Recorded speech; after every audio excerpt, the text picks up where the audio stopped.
Olá, continuamos com a leitura da segunda parte do capítulo 11 do livro Trono sobre Trono e estamos falando do signo do zodíaco de Libras, do trono de Temis. Características. Temis se apresenta geralmente como uma mulher impávida, de olhos vendados, simbolizando que a justiça não tem emoções e nem preferidos. É representada, portanto, uma balança de 2 pratos e, às vezes, com o chifre da abundância ou uma espada. Algumas vezes aparece montada sobre um leão, com rosto de querubim, para representar que a justiça não é fraca e pode ser acompanhada pela força. A deusa da justiça tem 2 grandes braços para governar, sendo o primeiro comumente chamado de fundamento cultural, se referindo a uma série de leis por costumes e tradições que sustenta a moral do que é bom e do que é mal. Esta varia de acordo com a ideologia cultural da região. Seu outro braço é chamado de fundamento formal e está escrito em livros, constituições e regulamentos através de códigos que devem ser interpretados por profissionais do ramo da justiça. Este tem a finalidade de ser imparciais no caso de haver diferença entre as pessoas e as instituições. No entanto, isso que parece ser bom nem sempre é, já que a cultura boa para uma região ou época não o será para outra região ou época. Além disso, a lei formal é aplicada muitas vezes por um homem que vê e não está de olhos vendados, podendo interpretar de acordo com as suas conveniências. A lei é ditada por segmentos da sociedade que nem sempre veio melhor para a nação. É ditada por homens que podem ser influenciados por interesses. Toda pessoa envolvida com a justiça deveria ser temente a Deus e tratar ao menos de fazer o que é justo, não pensando em sua promessa, mas sim na responsabilidade que tem com seus próprios descendentes. Salmo 7, 8 e 16, com parênteses do autor, cita: O Senhor julgará os povos. Julga-me, Senhor, conforme a minha justiça e conforme a integridade que há em mim. Tenha já fim a malícia dos ímpios, mas estabeleça-se o justo. Pois tu, ó justo Deus, prova os corações e os rins. O meu escudo é de Deus, que salva os retos do coração. Deus é juiz justo, um Deus que se ira todo dia. Eis que ele está com dores da perversidade. Entre parênteses, pensou, mente, fecha parênteses. Concebeu trabalhos, abre parênteses, trabalhou sobre isso, fecha parênteses, e produziu mentiras, abre e fecha parênteses, legislou. Cavou um poço e o fez fundo, e caiu na cova que fez. A sua obra cairá sobre a sua cabeça, e a sua violência descerá sobre a sua própria cabeça. As principais características desse trono têm estreita relação com a legislação, a magistratura e as leis do país. Sua rede se estende desde organizações mundiais como a ONU até os juizados de polícias locais. Esse trono dá suporte e legalidade em todas as nações, as operações das instituições, as regulamentações do governo, a religião, o comércio, a propriedade privada, a política, o ensino, entre outros. A história está cheia de momentos com estrita relação a este poder. A tomada da Bastilha, a queda do Muro de Berlim, a antiga Cortina de Ferro, entre outros, foram momentos importantes que determinaram o destino de milhões de pessoas. Este trono domina a área da justiça, mas por meio dela afeta todas as áreas da sociedade, pois a saúde, as finanças, a educação, o trabalho, tudo é regulamentado pela lei. Inclusive, os ditadores têm se amparado na lei para usar o sistema e dividir o povo. É importante assinalar que a justiça se origina em Deus. Por isso é boa, e assim também o é a lei que está de acordo com os princípios das Escrituras.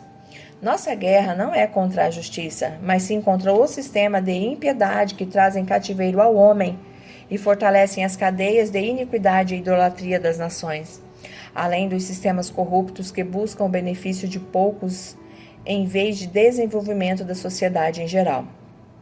Uma das maneiras mais fáceis de saber onde estão os limites desse trono é discernindo se o que foi legislado ou se pretende legislar estar de acordo com as Escrituras. Temes, o acusador, jurista. Satanás tem sido o acusador por excelência. Acusou a Jó nos tempos de antigamente, e profeticamente acusa a figura de José, Zacarias 3. E por isso ele ganhou o título de acusador de nossos irmãos, Apocalipse 2:10.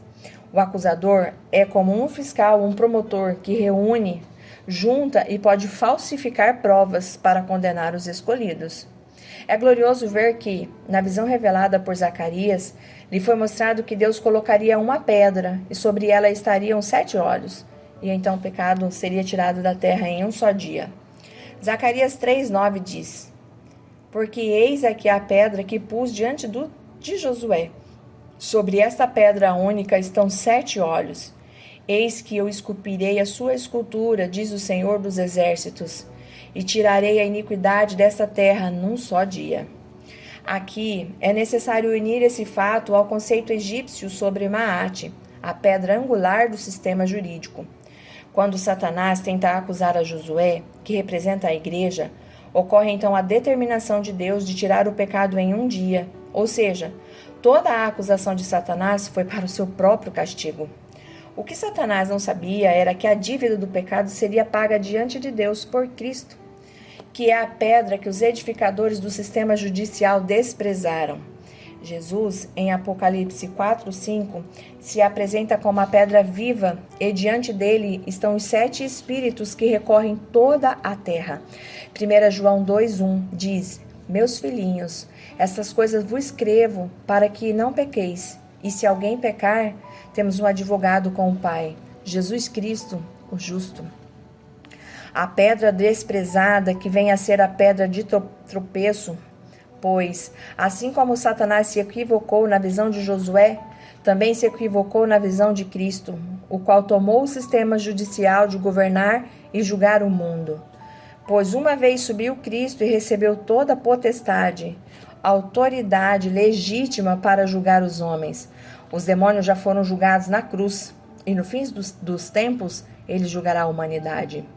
Romanos 5:18 diz: Pois assim como por uma só ofensa veio o juízo sobre todos os homens para a condenação, assim também por um só ato de justiça veio a graça sobre todos os homens para a justificação da vida. 2 Coríntios 6:14 nos diz: Não vos prendais a um jugo desigual com os infiéis, porque que sociedade tem a justiça com a injustiça? E que comunhão tem a luz com as trevas? Seu poder está acima de qualquer trono. Por isso as Escrituras mostram Cristo como juiz dos vivos e dos mortos. O sistema jurídico natural é uma cópia medíocre do verdadeiro sistema jurídico de Deus que rege o universo. Os escrivães de Temes, que ficavam nos átrios dos templos, com o passar dos anos, se tornaram os temistopoloi, ou juízes que dependiam do limitado juízo humano.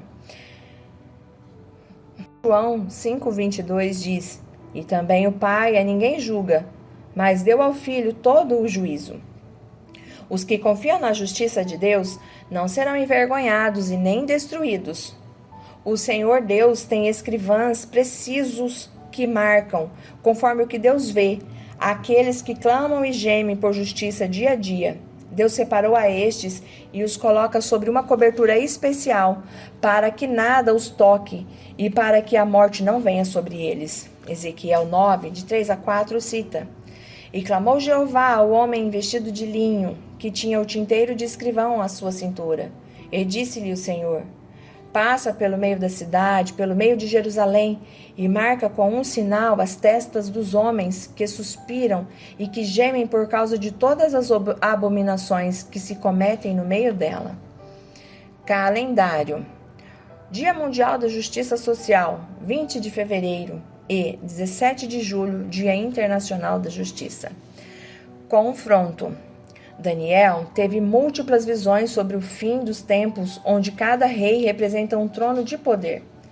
Há um trono governado, depois estarão outros 10, mas, no final, o 12º rei tentará mudar os tempos e as leis. A mudança de lei virá pela palavra. A palavra mais forte que existe no natural são os decretos da Constituição e dos códigos jurídicos. A guerra espiritual que será revelada neste século será uma guerra jurídica, onde os poderes da maldade cumprirão a profecia de Daniel e tentarão mudar as leis. Daniel 7, 24 e 25 diz: E, quanto aos 10 chifres daquele mesmo reino, se levantarão 10 reis, e depois deles se levantará outro, o qual será diferente dos primeiros, e abaterá 3 reis. E proferirá palavras contra o Altíssimo, e destruirá os santos do Altíssimo, e cuidará em mudar os tempos e a lei. Síndrome da árvore do bem e do mal. O problema que enfrentaremos em nossa geração com Temes é que nossas constituições geralmente foram ditadas de 50 a 100 anos. A moral constitucional é daqueles tempos onde ainda não havia televisão, nem internet, nem os problemas de macroeconômicos da nossa geração. Elas foram criadas com uma moral conservadora e bem mais restrita do que a dos nossos dias. As contínuas reformas legais que se dão a cada ano têm trazido certamente mudanças positivas, mas nem todas. O problema é o que chamo de síndrome da árvore do bem e do mal. Quando algo tem o mal, então tudo se converte em mal. E essa mistura nunca pode ser boa. Então toda reforma, principalmente jurídica, sempre vai trazer um benefício, procurar ajudar algum tipo de situação em especial. Mas por trás dessa tela, liberará um poder de destruição e morte. O Senhor tem contenda com as nações, entrará em juízo com toda a carne, e entregará os ímpios a espadas, diz o Senhor. Assim diz o Senhor dos Exércitos: eis que o mal passa de nação para nação, entre parênteses Temes, e grande tormenta se levantará dos confins da terra. Jeremias 25, 31, com parênteses do autor. Os tribunais hoje estão revendo muitas das leis que envolvem a família, as minorias com diferenças sexuais, a migração e a religião. A geração entre 2000 e 2020 será a geração que determinará o destino das famílias, do mundo, e o problema é que as igrejas não têm representantes no campo político avançados e em número suficiente para serem determinantes nas mudanças que se darão. Por isso será uma corrida quase que perdida, pois a moral dos legisladores não está alinhada aos interesses das Escrituras. A maioria dos ministérios cristãos apontou seu sucesso ao trabalho de crescimento das multidões, e o movimento apostólico está apontando para a prosperidade. Porém, devíamos rever nossas prioridades, pois seremos responsáveis pela herança que deixaremos à igreja da próxima geração. O erro estratégico da igreja de não ter sabido confrontar Temes, cuidando da legislação de dentro, nos custará 50 ou 60 anos, o que nos diz que nossos netos serão afetados pelas consequências disso. Mateus 6,33 diz: mas buscai primeiro o reino de Deus e a sua justiça, e todas essas coisas vos serão acrescentadas. Por séculos, a igreja tratou de cumprir o máximo esse mandamento, se aprofundando no conhecimento do reino. Mas será impossível cumpri-lo sem se introduzir na justiça. E, como estamos vendo neste capítulo, a única maneira de fazer isso é entrando nas áreas legislativas do governo. Só assim introduziremos a legislação cristã, que prosperará o desenvolvimento do reino dos céus. Deus é um legislador universal. Isaías 42:1 diz: eis aqui o meu servo, a quem sustenho, o meu eleito, em quem se apraz a minha alma, pus o meu espírito sobre ele, e ele trará justiça aos gentios. O caminho que nos resta não é evitar determinadas legislações, que provavelmente já estão aprovadas na maioria dos países, mas sim introduzir no sistema judicial em longo prazo e legislar sobre os problemas que essas mudanças gerarão, que alterarão o plano de Deus para a nossa família. Em outras palavras, precisamos trabalhar pelo amanhã, como se o desenvolvimento de um plano multigeracional. Deus está interessado na participação da igreja nas esferas de governo. Desde o surgimento do primeiro rei da nação de Israel, o sacerdote esteve próximo dele. E enquanto foram monitorados por sacerdotes e profetas, Os reis estiveram alinhados com o céu. A separação deles levou à corrupção do trono. A separação de Deus do trono ou governo levou a nação a arar a impiedade e colher a iniquidade. Basta ver nossas nações e observar os índices sociais para saber que revelam o resultado do que foi plantado com o arado da impiedade, entre parênteses, ausência de Deus. Oséias 10, de 9 a 13, nos traz citações. Eu os castigarei na medida do meu desejo, e congregar-se-ão contra eles os povos, quando eu os atar pela sua dupla transgressão. Semeai para vós em justiça, ceifai segundo a misericórdia, lavrai o campo da lavoura, porque é tempo de buscar no Senhor, até que venha e chova a justiça sobre nós. Lavraste a impiedade, cegaste a iniquidade, comestes o fruto das mentiras. Por que confiaste no caminho, na multidão dos teus poderosos? A justiça é uma dimensão de leis e estatutos que dominam o homem, cercando-o com normas e jurisprudências que podem neutralizar as ações de sua fé. O adversário, Satanás, é um jurista que está sempre acusando a humanidade. Apoiado pelo trono de Temis, ele tem fechado as vias de liberdade espiritual, às vezes em nações com ciclos de muitos anos. Quando vemos o que aconteceu na antiga União Soviética ou o que acontece na atualidade em países islâmicos, temos a ideia do poder que tem a legislação para confrontar no reino de Deus. A moral dita as leis dos homens, ela é a resposta física da fé, a imagem que os homens têm de Deus. Se sua fé é boa, sua moral também será. Portanto, suas leis serão cristãs. O problema é que a moral do homem muda a cada geração e depende da cultura geográfica com que ela se desenvolve. Para algumas pessoas, moralmente correto e legalmente aceitável pode ser chicotear em público uma mulher que se atreveu a tirar o véu do rosto. Ou, o juridicamente correto pode ser estar casado com 2 esposas.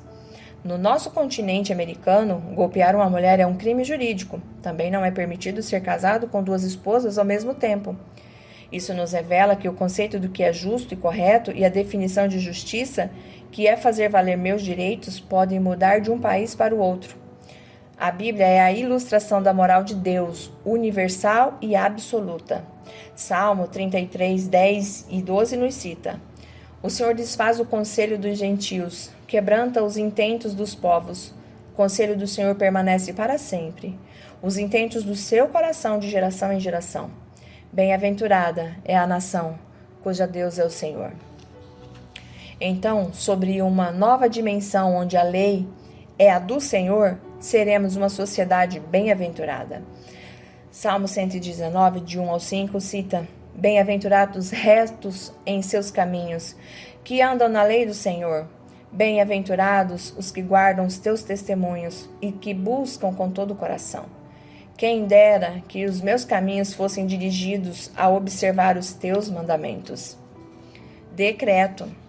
O salmista que combateu nações mais fortes que a sua, que teve que tratar de todos os assuntos de uma nação, inclusive de legislação, nos dá um código profético. Ele diz: Abra-me a porta da justiça, entre parênteses direito, e entrarei por ela.